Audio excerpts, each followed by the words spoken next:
Filipino USA.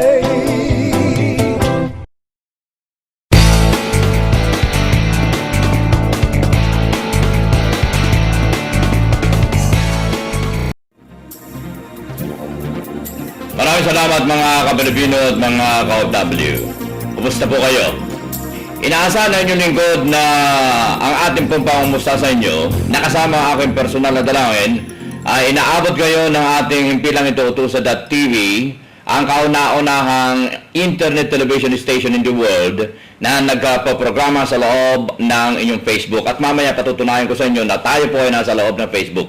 Pero pinaabot ko muna ang aking personal na dalangin sa lahat ng mga may sakit na nasa kanilang mga tahanan, nasa pagamutan, nasa kanilang pansamanang tirahan sa iba't ibang bahagi ng mundo. Dalangin ko na sana iigin na kayo sa inyong karamdaman upang manumbalik ang dati po ninyong kalusugan. At ang inyong problema sana ay maibsan, ang inyong homesick, ang inyong pagkakalayo sa inyong mga mahal sa buhay, at yung mga nalalabsik, sana ay malabsit na kayo. Ito si Calpito talaga pakialamero, pati ba naman yung buhay ng may buhay pinakikialaman. At isang karangalan, mga ka-Pilipino, kanina ay aking binuksan ang software na nagmamonitor sa nanonood sa ating himpilan Utusa.tv, umaabot na 69 countries. Kahapon ay 62 kung hindi ako nagkamali. Ngayon ay nadagdagan, araw-araw nadagdagan. Pero sa YouTube, chinek up ko 97 countries. Ang nangunguna ron na nanonood sa ating mga video na nasa YouTube ay Saudi Arabia. Number 2 lamang ang United States. Pero dito sa ating himpilan, mismo, yung nanonood sa Utusa.tv website ay nangunguna ang United States of America. Pumapangalawa ang Saudi Arabia. Mga ka-Pilipino mula sa ating himpilan, dito sa Los Angeles, California, United States of America, kayo po ay aking ipapasyal sa... Saan ba tayo mamasyal ngayon kay Joe? Sa Abu Dhabi. Mga ka-Pilipino, sa Abu Dhabi tayo mamasyal. Hello, Abu Dhabi. Hello, Joe Ledesma. Magandang araw. Okay? Batiin mo. Magandang araw po sa inyo dyan. Magandang gabi naman dyan sa inyong kinaroonan sa Abu Dhabi, right? Opo. Okay, anong oras sa Abu Dhabi ngayon? Bali, 10:30 na po siya. Alas 10:30. Okay. Opo. Nice kong alamin mula sa iyo, kung dyan sa Abu Dhabi ay ilang taon ka nang nariyan at naglilingkuran bilang isang OFW? Bago po ang lahat, gusto ko pong magpasalamat muna sa Panginoon at dahil po sa pagkakataong ibinigay sa akin na ito, isang blessing po sa akin. At pangalawa po, salamat po sa inyo dahil napili niyo po ako na maging parte ng programa ito. At ang pangatlo po ay salamat po kay Rax Kelly dahil siya po ang nagpakilala sa akin sa inyo. Maraming salamat po. Makulit yun. Ako naman po dito na... Makulit yun si Rax Kelly. Hindi, biro ko lang. Baka maapikon si Rax. Talaga ako mapagbiro. Gusto ko lamang ang aking mga kausap sa aking papawid ay hindi tightened. Ayo. Ano nga po ako, sobrang overwhelmed po at saka nagulat nga rin po ako dahil nag-pin kayo sa akin noon, hindi ako makapaniwala. Ngayon, nag-pin din ako sa kanya, siya pala may agawa. Makulit nga yan. Okay. Ang hiling ko sa inyo, ay miyembro naman ninyo ako dyan sa inyong grupo. Ano ba yung grupo ninyo? Na ako'y makipagkulitan. Ano po? Ha? Ano po? Tagpuan ng mga OFW, new version po. Miyembro naman ninyo ako dun. Para makapasok ako, makipagkulitan ako sa inyo. Makulit ako eh. Ano po, sobrang welcome po kayo doon. Ang ano lang po dyan ilalike lang po yung page na yan. Tapos, ano mangyayari? Tapos po, ano ka na, member ka na po doon pagkatapos mong Pwede na ako mag-post doon. Opo, pwede po kayong mag-post doon. Either na idadaan sa admin po or kayo po mismo siguro? Kasi po may mga admin po doon na humahawak. Oh, ganun ba? Eh, hindi ako pasado ron. Opo. Dahil mahigpit yata ang admin ninyo. Kailangan yata sobrang ganda lalaki. Baka nahirapan sila mag-evaluate sa aking mukha. At anyway, magtungo tayo ngayon dito sa tinatanong ko kung ilang taong ka na dyan sa Abu Dhabi. Bali ano lang po, 1 year and 4 months. Bilang isang OFW, ilang taong ka na? Bali po, I work in Oman for 3 years and then ito po dito sa Abu Dhabi. Bali, maglilima na rin po sa awa ng Panginoon. Ang iyong pamilya nasa Pilipinas o kasama mo ngayon? Alin po? Ang iyong pamilya, kasama mo ngayon o nasa Pilipinas? Wala po, nasa Pilipinas po. Ito ay pwede mong sagutin o hindi. Ikaw ba ay may kabulungan na sa madaling araw o bakante?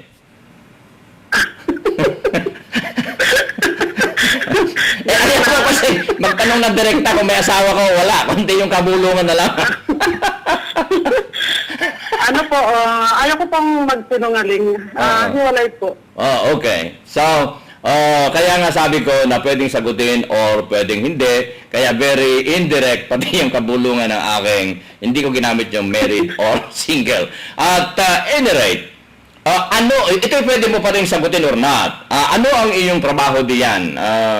Kalimitan ay ayaw nilang sagutin, kaya kung ayaw mong sagutin, ay ako'y magtutungo sa susunod na tanong.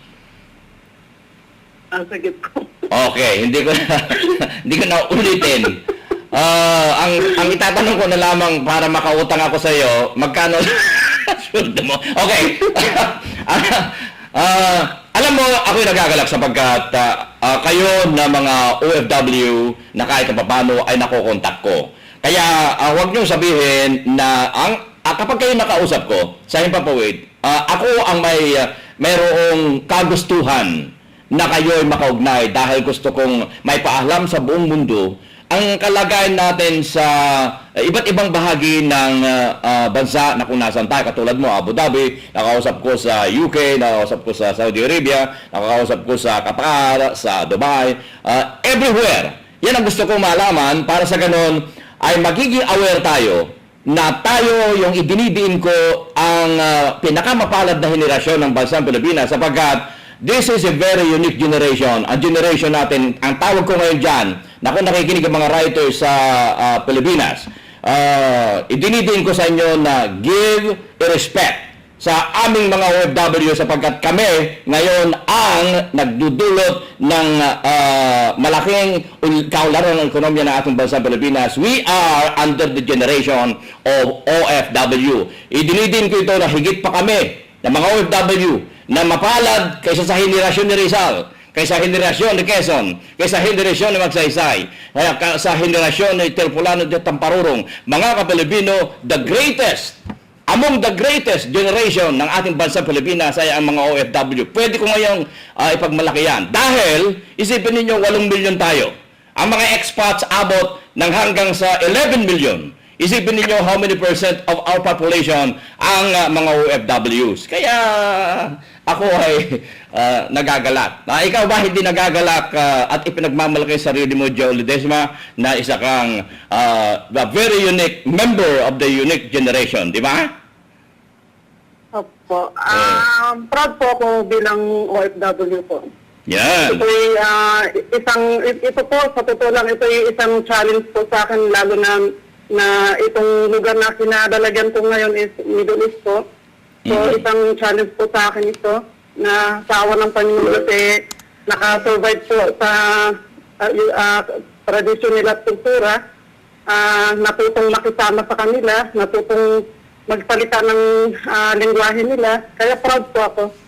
Patutulayan ko muna sa inyo mga ka-Pilipino na tayo po ay nasa loob ng Facebook. Isusulat ko ang www.otusa.tv at ipopost ko ito mga ka-Pilipino. Isinulat ko sa status ng siya nga pala, tayo po ay nagbo-broadcast in front ng ating bagong fan page ng otusa.tv at sana ay tinanggal ang aking mukha.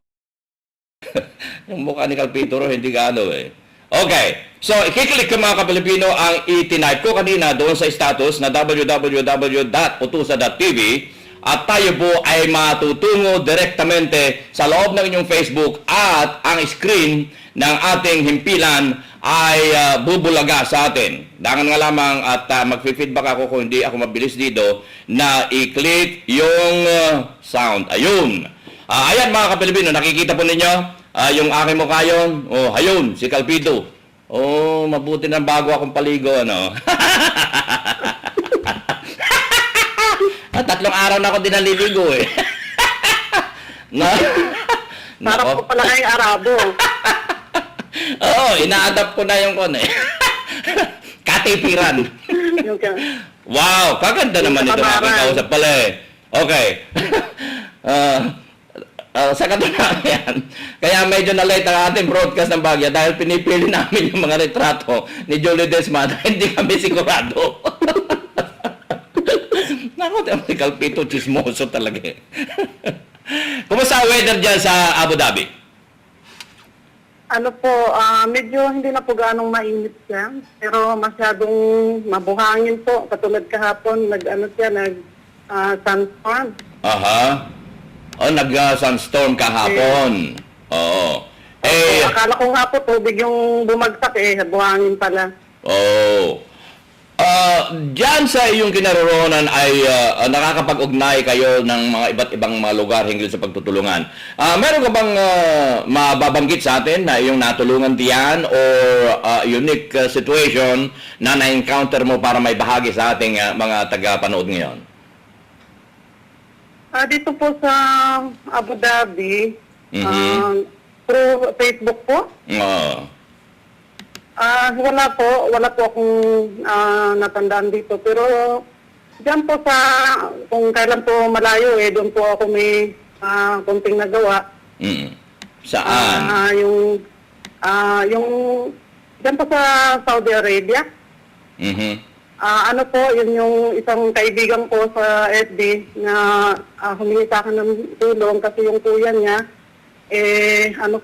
namatay dyan sa Saudi for 2 months. Ando na yung yung bangkay niya dun sa morgue. Ngayon, hindi po nila maiuwi yun at talagang inaabot na ng 2 buwan doon.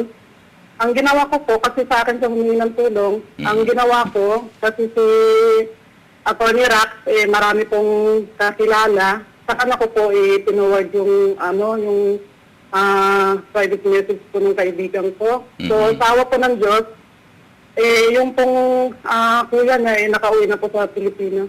Wow! Congratulations! At kinararangal ko ang iyong pagtulong na yan bukal sa kalooban.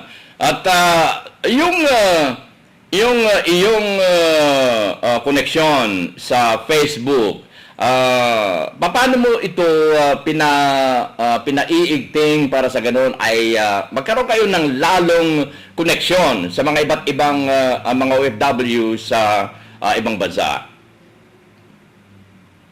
Yung sa pamamagitan po ng mga pages ng OFW, halimbawa po sa pagtuwa ng mga OFW, doon po kami nagkita-kita.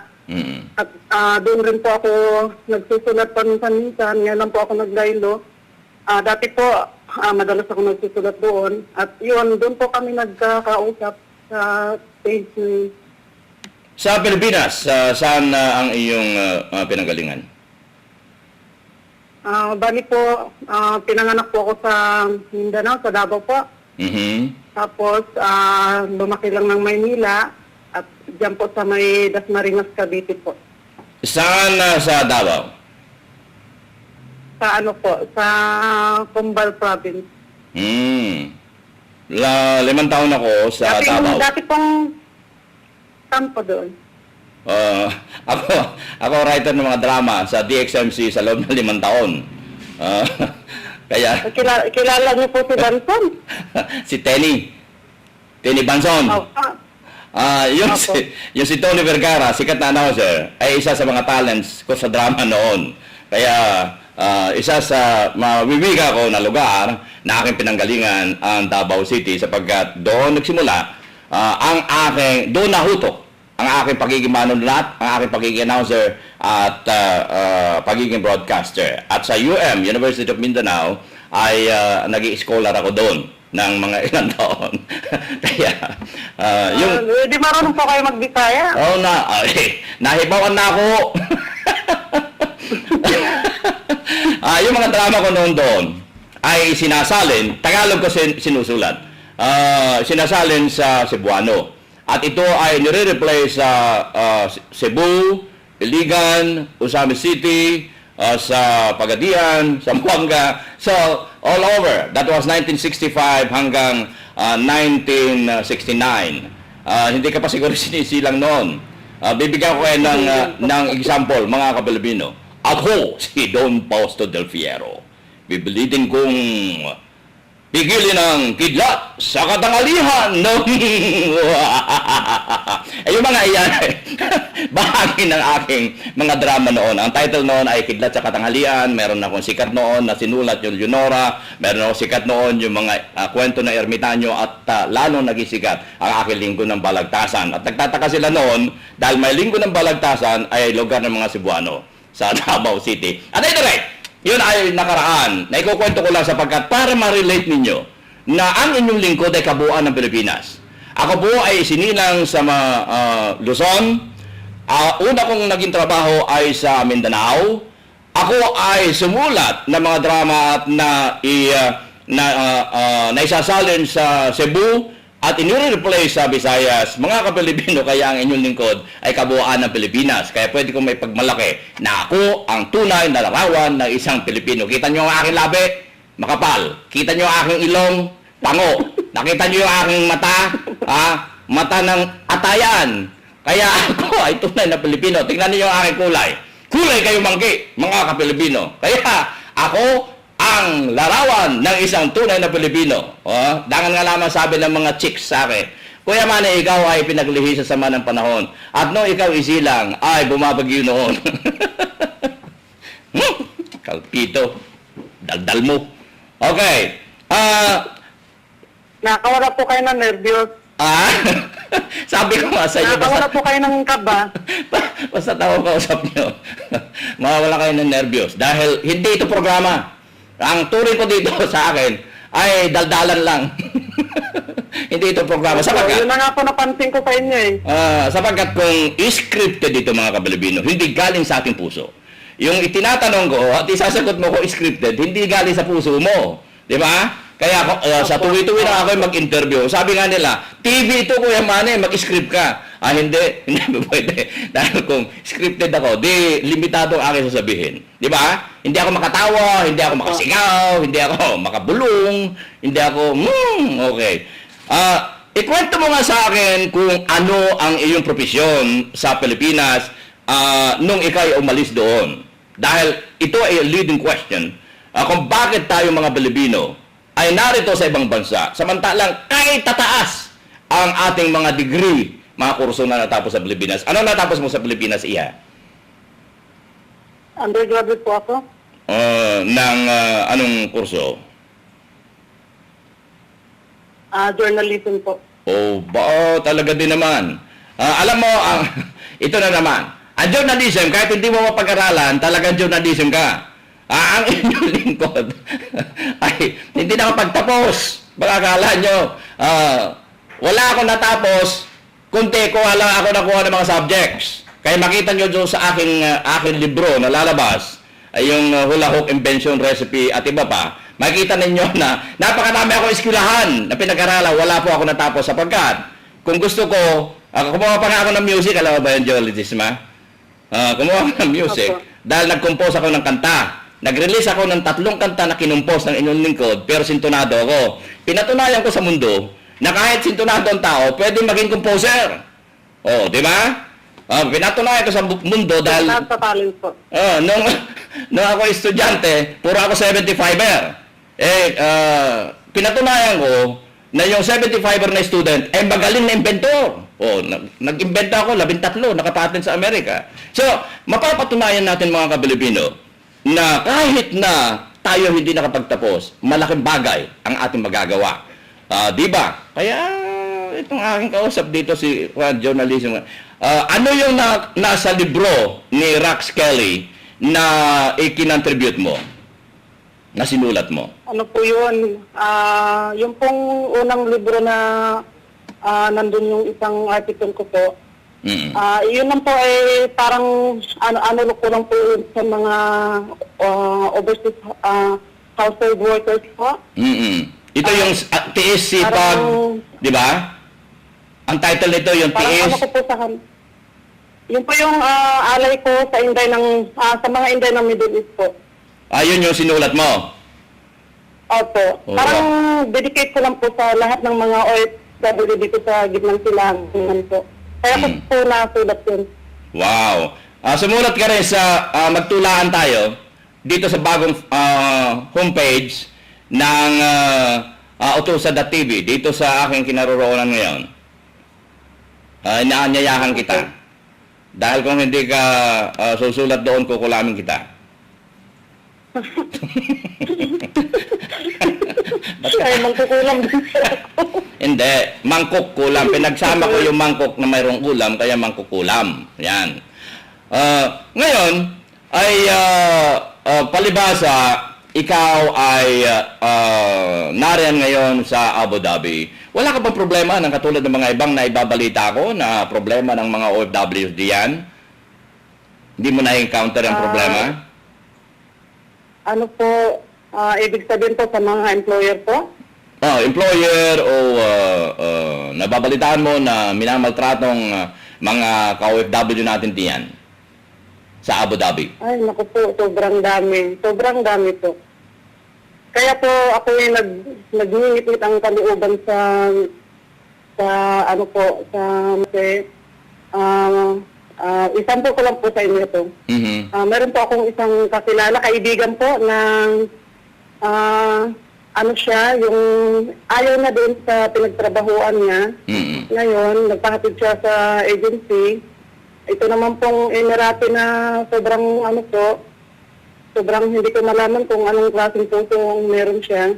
Hinatid ko yung kaibigan ko na yun. Tapos ngayon, pagdating doon sa agency na yun, nagsumbong sa akin, nag-text sa akin na inano daw siya. Parang sinampan niya pa.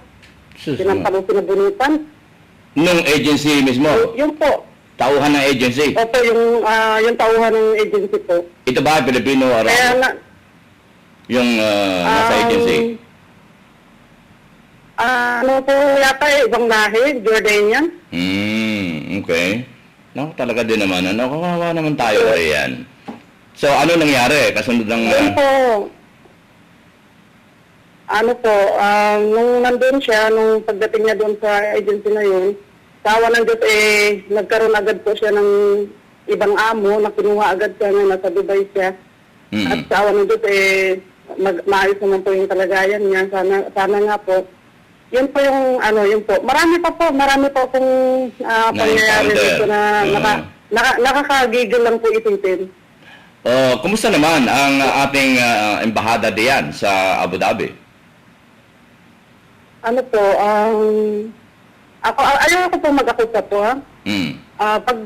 Ito man po yung nasubukan ko noon. Pag tumatawag ka, sobrang ang tagal sumagot. At pag tumatawag ka, at kung halimbawa may sumasagot man, ituturo ka sa ibang number.